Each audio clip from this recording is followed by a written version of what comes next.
मतलबी माण्हू तुझो न कोई यार आहे। तू मतलबी माण्हू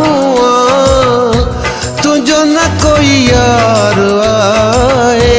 जे वट मिल्कियत दौलत उहो ही तुझो यार आहे।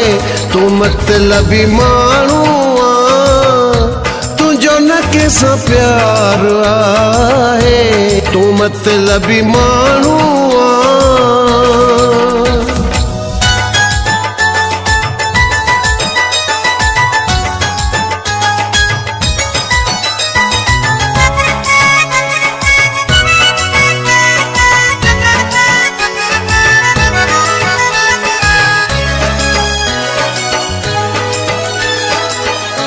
मूं वटि मिल्कियत हुई त तू मुंहिंजो हुए।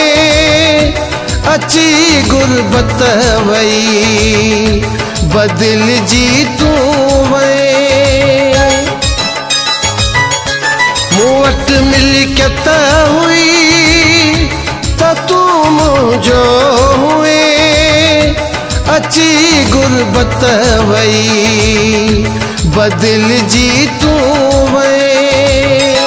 तो समझो मोहब्बत के रुगो कारोबार आहे। तू मतलबी माण्हू तुझो न कोई यार आहे। जे वट मिल्कियत दौलत उहो ही तुझो यार आहे। तू मतलबी माण्हू न कंहिंसां प्यार आहे। तू मतलबी माण्हू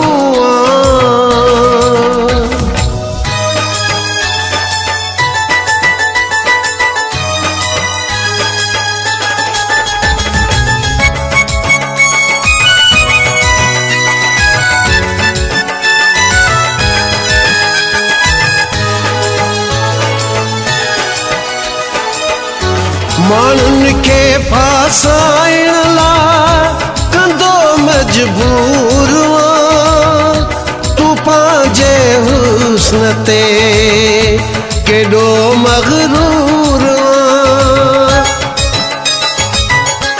माण्हुनि खे फासाइण लाइ कंदो मजबूर तू पंहिंजे हुस्न ते केॾो मग़रूर।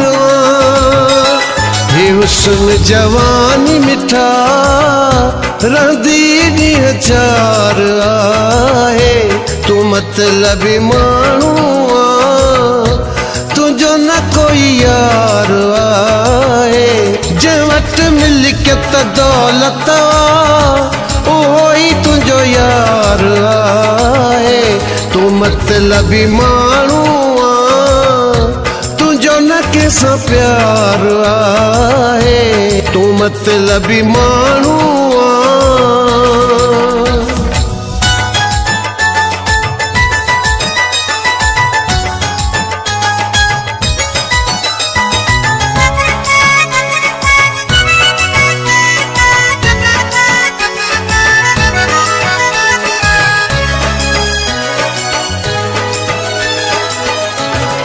अब्दुल रज़ाक के अकेलो वे करे चांदे खां बेवफा हली वे छो परे।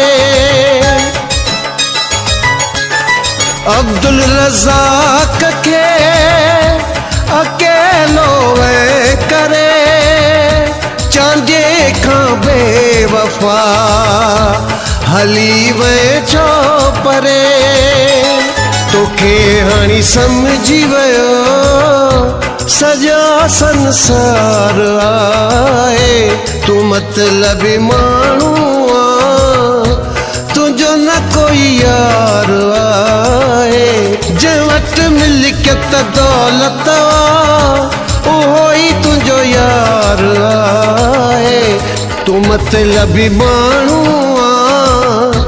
तुझो न कोई यार आहे। तू मतलबी माण्हू